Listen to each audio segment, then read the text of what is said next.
Okay, let's begin. The book Immediate Action by Thibaut Meurisse. Introduction. Neither a wise nor a brave man lies down on the tracks of history to wait for the train of the future to run over him. Dwight D. Eisenhower, former President of the United States. How many diseases have yet to be cured, how many inventions are still to be discovered, and how many dreams have not yet been realized due to procrastination? The cost of procrastination is astronomical. It has undoubtedly destroyed more dreams than anything else on the planet.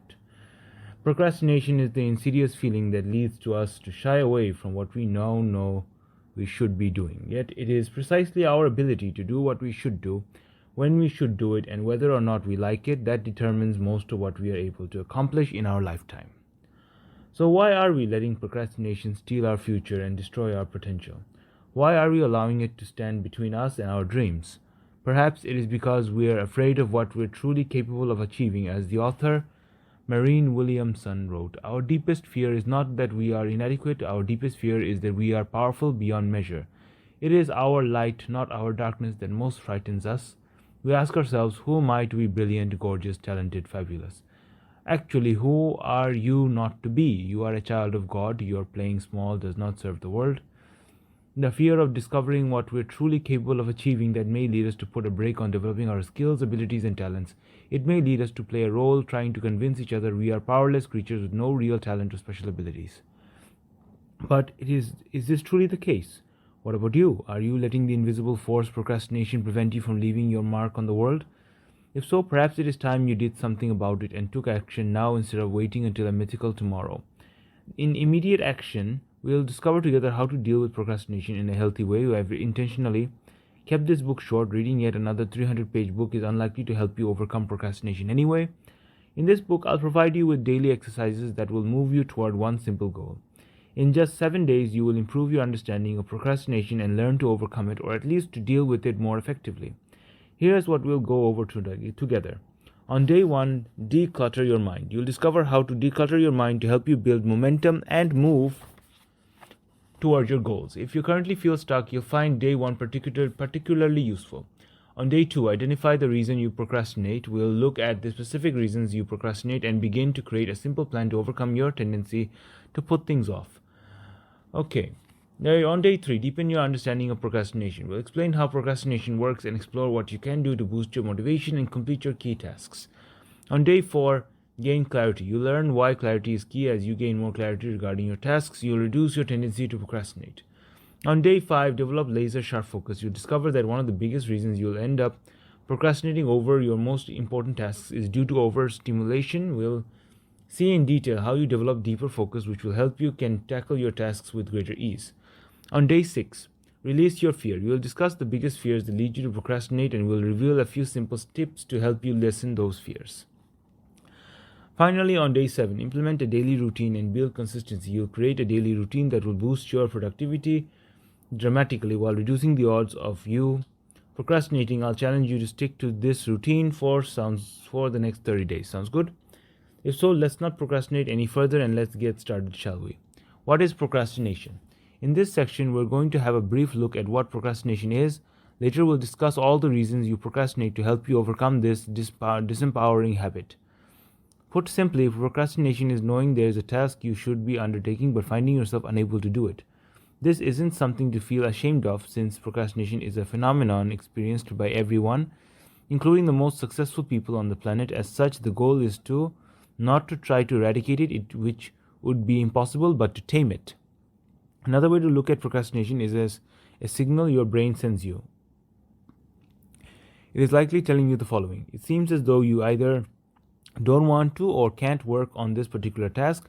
Perhaps you should look at the underlying reasons for feeling this way. From a biological perspective, our brain is largely designed to ensure that we survive and reproduce. It hates wasting energy or taking risks unless it is absolutely necessary. When you feel the need to put things off, it's often because your brain perceives the task as either a waste of energy or a risky move. In other words, procrastination can be seen as a protection mechanism created by your mind to increase your chances of surviving and reproducing.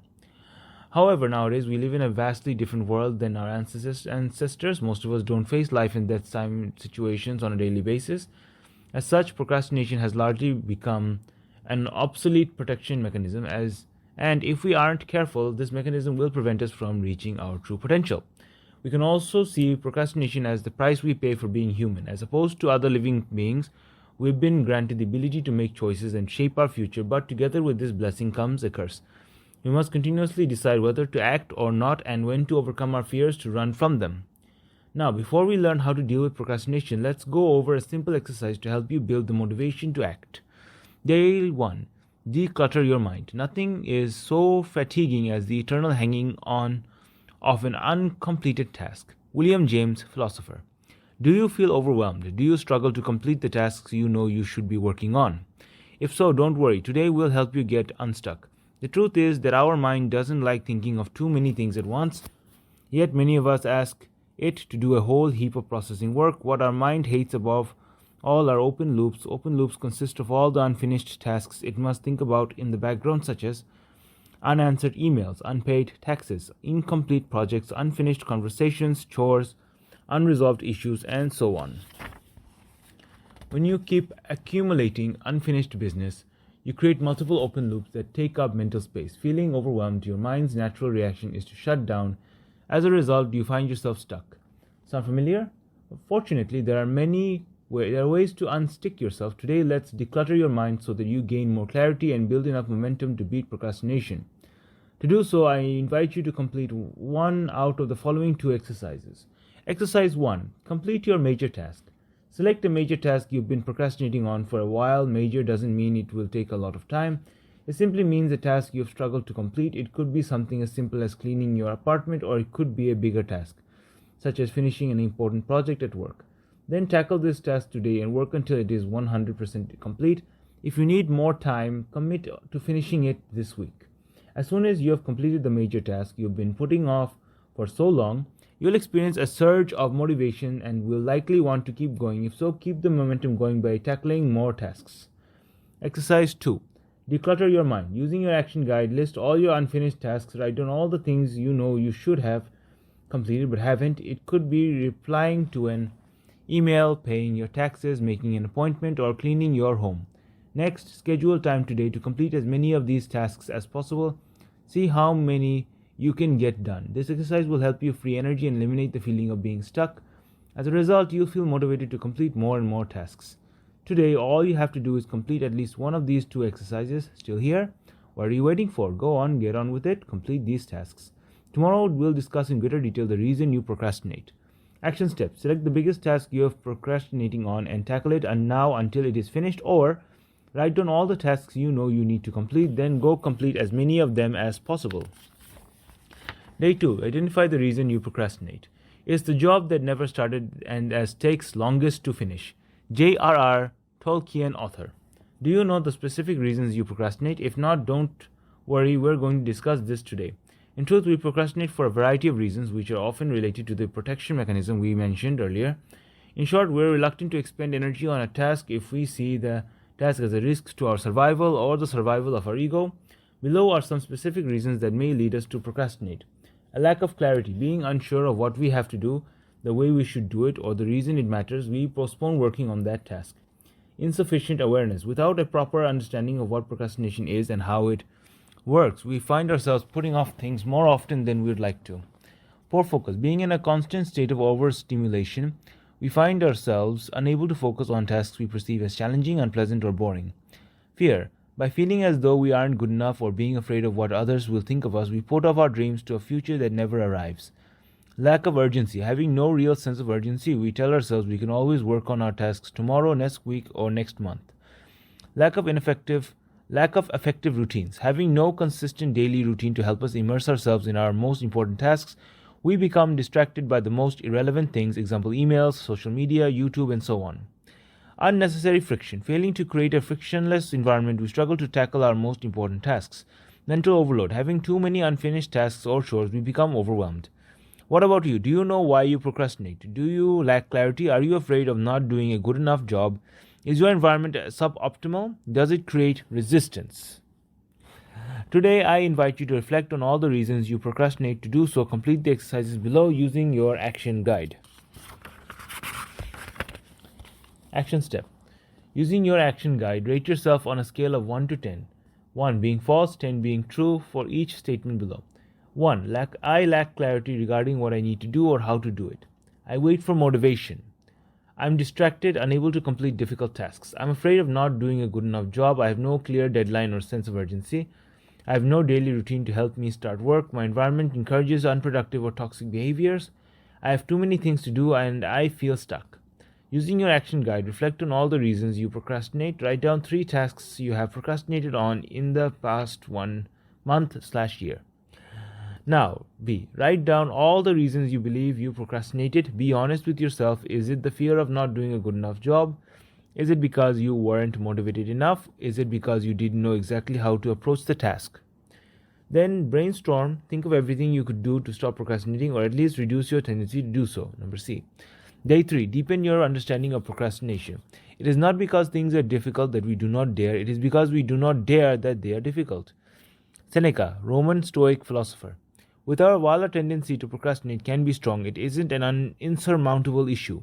We can do many things to overcome procrastination or at least deal with it more effectively. It starts by understanding how motivation works and by changing our perception of procrastination.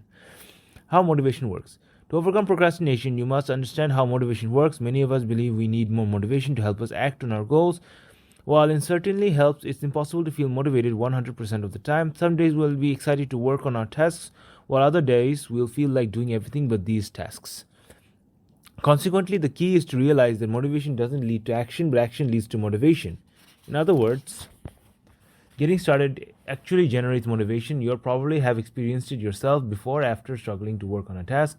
You finally managed to get started. A few minutes in, you began to feel more motivated and worked on it far longer than you planned or expected. This shows that often action creates motivation rather than the other way around. The famous writer Stephen King doesn't wait for motivation to arrive. Every morning he sits at his desk and writes. And as he begins to write, inspiration comes. In other words, he doesn't wait for his muse to appear. He demands its presence. The point is, you don't need to feel motivated or to do anything. This is an inaccurate way of thinking called emotional reasoning. It is the idea that because we feel a certain way, it must be true. Because you feel unmotivated, it must be true that you can't complete your task today. Because you feel scared, it must be true that you can't possibly ask that person out on a date. Because you feel tired, it must be true you can't possibly work on your side hustle today. As a result of such thinking, you end up procrastinating. As I wrote in my book, Master Your Time, what people call being disciplined can be reframed as aligning ourselves with reality. The reality that we don't necessarily need to feel like it to work on our most important task, or as the writer and artist Albert Hubbard put it, self-discipline is the ability to make yourself do what you should do when you should do it, whether you feel like it or not. What about you? How often are you the victim of emotional reasoning? Getting rid of inaccurate models. Another thing to understand about procrastination is that some mental models make things worse. This is why it's important to understand what these negative mental models are and to replace them with more empowering ones. Let's have a look at a couple of them. 1. Present versus future self. One mental mode that leads us to procrastinate is the idea that our future self is a real entity who exists out there somewhere. Now, why is this a problem? Because we lie to ourselves, pretending that our future self will do the work for us tomorrow, next week, or next year. It gets even worse when we perceive our future self in a completely unrealistic way. We see our future selves as better, stronger, and wiser than we currently are. However, this is utterly illogical. Our future self is nothing more than the result of the actions we take in the present. If we are not working on becoming better, stronger, and wiser today, there is no reason to believe that our future self will possess all the wonderful qualities we attribute then. Overcoming procrastination entails realizing there is no future self on which you can unload the burden of your current tasks. Tomorrow, your future self will become your present self and will face the very same issue. 2. Surviving versus thriving. As we have seen before, your mind is designed to ensure your survival, but it isn't designed to help you thrive. Many people allow their old brain to dictate their actions or lack thereof. They accept that if they don't feel like doing something, they shouldn't do it. These people merely survive, they avoid facing their fears, and fail to make extra effort to achieve their goals. If you want to thrive, you must understand that your brain is, in many respects, obsolete. You must overcome your fear of rejection, lack of motivation, and the other issues that stem from the way your old brain operates. The business philosopher Jim Rohn said, as a human being, you've given the dignity of choice while other living beings rely on their instincts. You have the power to overrule your basic instincts and negative feelings so as to grow and become more. In a way, procrastination is the ever-present tension we experience between our animal instincts and our higher purpose. It is the cost of being human. At any time, you can decide whether you want to survive or thrive. The choice is yours.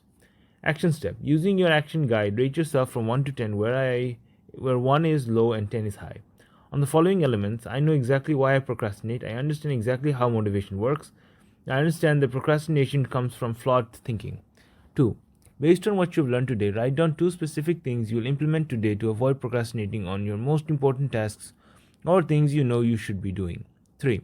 Write down what the long-term consequences will be if you keep procrastinating. Think of the worst-case scenarios. What dreams will remain unfulfilled? What goals will you fail to achieve? What will happen to your health?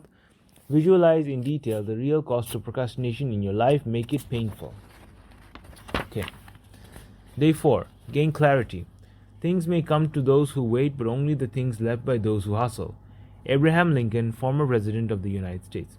Oftentimes, there is one simple reason why we procrastinate: a lack of clarity. Today, we're going to discuss why a lack of clarity is detrimental to our productivity and what you can do to gain more of it. Usually, procrastinate for the following reasons. You don't have a reason to complete the task in front of you. Why? You don't know exactly what the end result should look like. What? You don't know how to approach the task. How? 1. You don't have a reason to complete the task in front of you. Why? Imagine if I ask you to spend time on your favorite hobby. Would you procrastinate? No, of course not. Often we procrastinate on a task where we don't know why it should be done or we don't enjoy it. If we had a clear and compelling enough reason to work on it, we would. Therefore, whenever you find yourself procrastinating, ask yourself why this task matters, why is it important. Sometimes the answer will be obvious, sometimes it won't be. Okay? You might even realize that you shouldn't work on the task, or should you delegate it. If you can't find a convincing answer, try the following. Develop specific reasons to do it. Strengthen your why. You can write down your answers to help you do this. Ask yourself, what will happen long term if you don't complete the task? What are the negative consequences? Visualize how good you'll feel about yourself once you've completed the task. Just get started while reminding yourself that the task will probably be easier than you feared. 2. You don't know exactly what the end result should look like. What? You also procrastinate when you're unsure what the final product should look like. If you find yourself in this situation, make sure you know the exact target you want to reach. Try picturing what the final output should be. To help you clarify your task, ask yourself, do I know exactly what I'm trying to accomplish? Can I picture the end results? If not, try the following. Take a sheet of paper and write down exactly what you're trying to achieve. Try to come up with a specific measurable target. Ask your supervisors to give you more detail and clarify what is expected of you. The more clarity you have regarding what needs to be done, the easier it will be to start. You don't know how to approach the task. How? Have you ever completed a similar task before? If not, you likely lack proper understanding of the way you tackle it. If so, spend time identifying the most effective way to approach it. Otherwise, you'll not only experience resistance, but will probably end up wasting your time and energy. Then you're in this situation, try the following. When you're in this situation, write down a specific plan to achieve the task. Ask someone who already accomplished a similar task to help you define the best approach. Search online for hints or how to approach the task as effectively as possible. As you can see, often you don't procrastinate because you're lazy, but because you lack clarity. To conclude, wherever you find yourself procrastinating over a specific task, make sure you know the why, the what, and the how. Action step. Use your action guide. Complete the exercises below. Select one of the 3 examples you mentioned in day 1. Now, using your new understanding of how procrastination works, answer the following questions. Exactly why do I need to complete this task or project? Why does it matter? How could I make it more important and urgent to me? Do I know exactly what the end result must look like? If not, what specific steps will I take to figure it out? Do I know the best way to approach the task? If not, what concrete steps could I take to figure it out? Whenever related, take action. Whenever relevant, take action to address your lack of clarity. Why, what, or how? Day 5. Develop laser-sharp focus. Lack of direction, not lack of time, is the problem. We all have 24-hour days. Zig Ziglar, motivational speaker. If you keep jumping from one distraction to the next, for some reason, there will always seem to be a need to grab another coffee, watch another video, or have another quick peek at your social media, right? But why are you experiencing so much resistance when the time comes to sit down or get serious work done? One of the answers to this question is that you are in a state of overstimulation. The more you run away from your tasks and distract yourself, the more you feel a compelling need to distract yourself. problem is, when you're overstimulated, tackling your most important task becomes difficult, if not impossible. Your mind is just not ready to calm itself and focus on any challenging tasks. Now, to make it easier for you to do challenging, unpleasant, and/or boring tasks, you must first lower your level of stimulation. An effective way to do this is to eliminate as many distractions as possible and work on your most important tasks before engaging in any stimulating activities. Here are some examples of highly stimulating activities: checking stats, stock price, sales number, views on your latest video, reading your emails, looking at your phone, going on social media, playing video games, watching videos on YouTube, and so on. The internet is probably the biggest source of distraction, therefore a good idea might be to avoid using the internet in the morning and work with the Wi-Fi turned off. To sum up, one of the most effective ways to overcome procrastination is to work on your most important task first thing while avoiding distractions at all costs. For instance, when I write first thing in the morning, I find it relatively easy to focus. On the other hand, if I make the mistake of checking my emails, going on YouTube, or scrolling down my Facebook newsfeed, I might end up not writing for the whole day. Being overstimulated, I'll find myself unable to concentrate on my writing.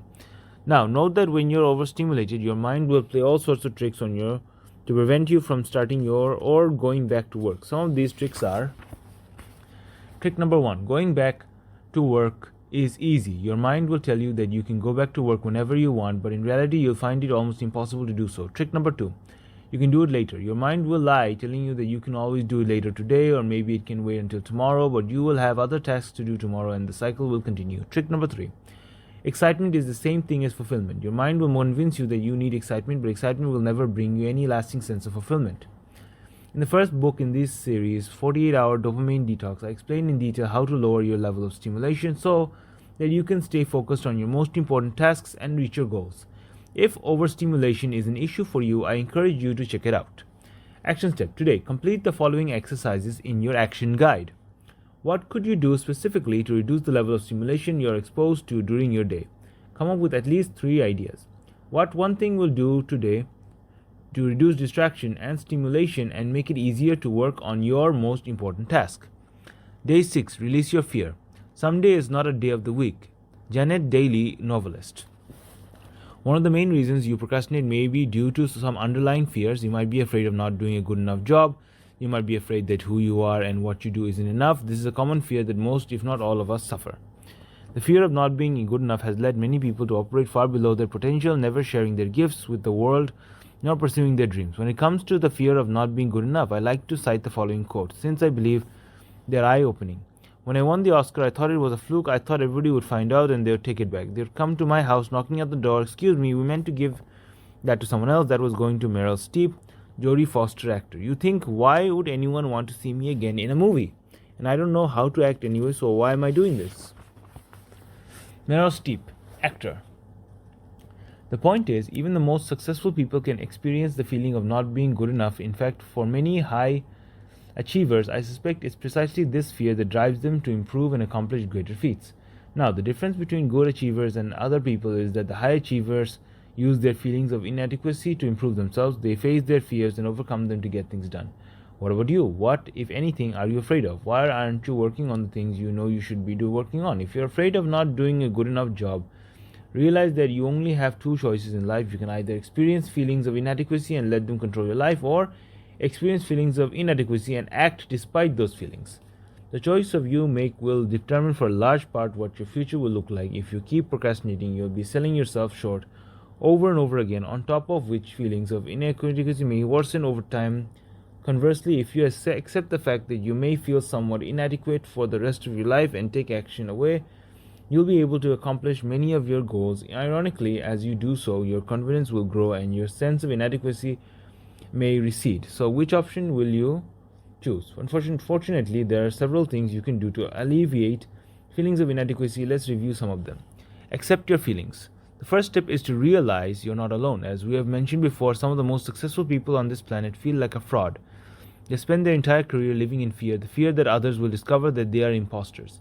Do you feel that way too? If so, that's okay. Accept these feelings. That's the first step to changing them. Embrace your feelings. Have you ever thought that your fears of inadequacy could be a good thing? We spend so much time criticizing ourselves and beating ourselves up that we often overlook the reason we're experiencing negative emotions in the first place. What if such fears are here to help you? One key role of your emotions is to guide us. They tell us if we're on the right track. They reveal our deepest nature, encourage us to make changes to improve our lives. If you experience the fear of not being good enough or of being unable to do a good enough job, it probably means you have high standards for yourself. You know you can do better, and you're right. As you grow and develop your skills, you can and will improve in many areas of your life. The point is this: you value yourself enough to recognize your potential. You sincerely care about the impact of your actions have on the world around you, and that's a wonderful thing. Also, you're humble enough to acknowledge you have a lot of room to grow, and you still have so much to learn. Therefore, why not reconsider the way you perceive your fears? Why not see them for what they are? A sign that you want the best for yourself and a tool to grow and become an even better person in the future. Practice self-compassion. Like any other human being, you always do the best you can with what you have available. If you knew any better, you would act differently. Whenever you notice feelings of inadequacy creeping up, acknowledge them, then remind yourself you're doing okay. Beating yourself up won't get you anywhere, but encouraging yourself and remembering you're merely human will dramatically increase your emotional resilience and help you achieve great things, more than you ever dreamed possible. Now, you might have a somewhat negative image of self-compassion. If so, it's probably because you buy into one or several of a number of long-held myths. Let's debunk a few of them right now. I need to beat myself up to get things done. Many people fear that if they aren't harsh with themselves, they will become complacent, but this couldn't be further from the truth. Such belief come from a lack of faith and trust in oneself.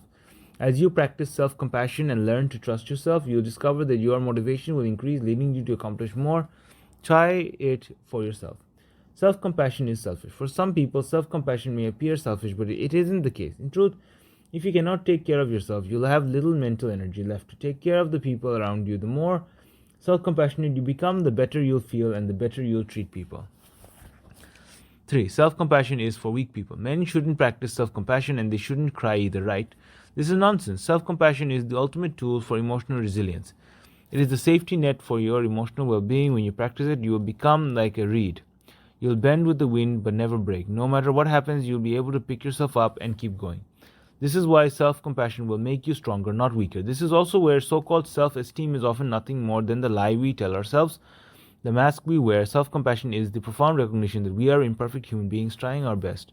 This is recognition alone that makes us more self-accepting, improves our well-being, and paradoxically helps us achieve more. See yourself as a lifelong learner. You're right, you're not good enough yet. The important word here is yet. Adding that single word can make all the difference in the world. And what am I getting at here is the idea that you should see yourself as a lifelong learner. When you identify and self-confidence is based on your desire to learn and improve, things will become easier. Suddenly you'll become excited about learning new things, and you'll evaluate yourself based on the progress you're making. You'll experience joy from learning new skills or completing challenging tasks. You'll stop feeling inadequate because you understand there will be no point where you'll finally be good enough. No destination to reach. Instead, there's a beautiful journey in which you enjoy every tiny improvement you make and every new insight you discover about yourself and the world. Therefore, I encourage you to use the following prompts to help you reframe the way you perceive yourself. I might not be as good as I would like to be yet, but I'm improving consistently and thoroughly enjoying the process. I love challenging myself and completing difficult tasks because I know it helps me improve. I'm a learner and I take pleasure in discovering new things about myself and about the world around me. I'm perfectly okay where I currently am and I can't wait to grow and learn more. Remember, you are an unstoppable learner. You have the ability to learn almost any skill you desire. The only thing that can prevent you from doing so is your fear of not being up to the task, your fear of not doing a good enough job. But in truth, there is no such thing as not being good enough. This is because you always do the best you can based on where you are now, and the more action you take, the better you become. Stop making a big deal out of the tasks. If you struggle to complete your biggest talks, it's often because you make a big deal out of them. This is how our mind works. Sometimes it wants to prevent us from wasting our limited energy. As a result, it makes us believe that the things necessary for our survival are more difficult than they actually turn out to be. In truth, most of what other people do, you can do too. For instance, many people believe they could never go on TV or create a YouTube channel because they're afraid of showing their face on camera, or they believe they could never write a book. They see successful people as being out of their league, doing things they could never do. But is this so? For sure, some successful people are really bright out, but in many cases, what they can achieve, you can achieve too. In this regard, one thing I found helpful when it came to changing my beliefs in building confidence is doing the impossible. By that, I mean doing something I thought was impossible, but doing something I didn't believe I would ever be able to achieve. Doing so shattered my entire model of reality and made me ask, what else can I do? If I can do it, you can too. Perhaps the impossible thing for you is approaching a person you like and asking them out on a date. Cold calling a prospective client, delivering a speech, take a cold shower or an ice bath to help reduce negative emotions, strengthen the immune system, and build discipline. Telling someone how you feel, running a marathon, skydiving, writing a book, and so on. Remember, whatever you think is impossible for you, if someone has done it before, you most likely can do it too. The bottom line in this, you often struggle to complete a task because of the story you tell yourself about it and how you visualize it, i.e., you make a big deal out of it. If so, the best option might be to see yourself as an unstoppable learner, excited about the journey ahead. Action step. Complete the following exercises in your action guide. Completely accept your fear of not being good enough. Write down all the things you could accomplish in the future by doing what you need to do, regardless of how you feel, instead of procrastinating. Chunk down your tasks into smaller ones. Make them as easy to work on as possible. See yourself as a lifelong learner. You can never be good enough or perfect because life is always about the process. Learn to enjoy the process. Day 7. Implement a daily routine and build consistency. You will never change your life until you change something you do daily. The secret of your success is found in your daily routine. John C. Maxwell, pastor and leadership expert. In a sense, we can say that procrastination is mostly a habit and a bad one. Since our mind tends to shy away from challenging tasks, we need to refrain it to make it work for us, not against us. One of the most effective ways to do so is by implementing a daily routine. Once you do something consistently every day for a long enough period of time, habits sustained over a long term can have a massive positive impact on your life. In regard to procrastination, your daily routine will help you because it will enable you to prime your mind and deepen your focus. Instead of being overstimulated, you'll be calm and focused. As a result, you'll find it easier to tackle your most important tasks as you develop the habit of doing so, the odds of you procrastinating on any given day will dramatically decrease. Sounds good? If so, let's work on creating an awesome daily routine. To do so, follow the steps below. 1. Decide when and where you'll do your daily routine. To help prime your mind, start your daily routine at the same time and in the same place each day. As you immerse yourself in your task, the inspiration and motivation will arrive and you realize it wasn't that hard after all. Decide exactly what you'll be doing. The next step is to determine what to include in your morning routine. Choose simple activities that help you enter a focused state. For instance, you could meditate for a few minutes, make yourself a cup of tea, or carry out breathing exercises.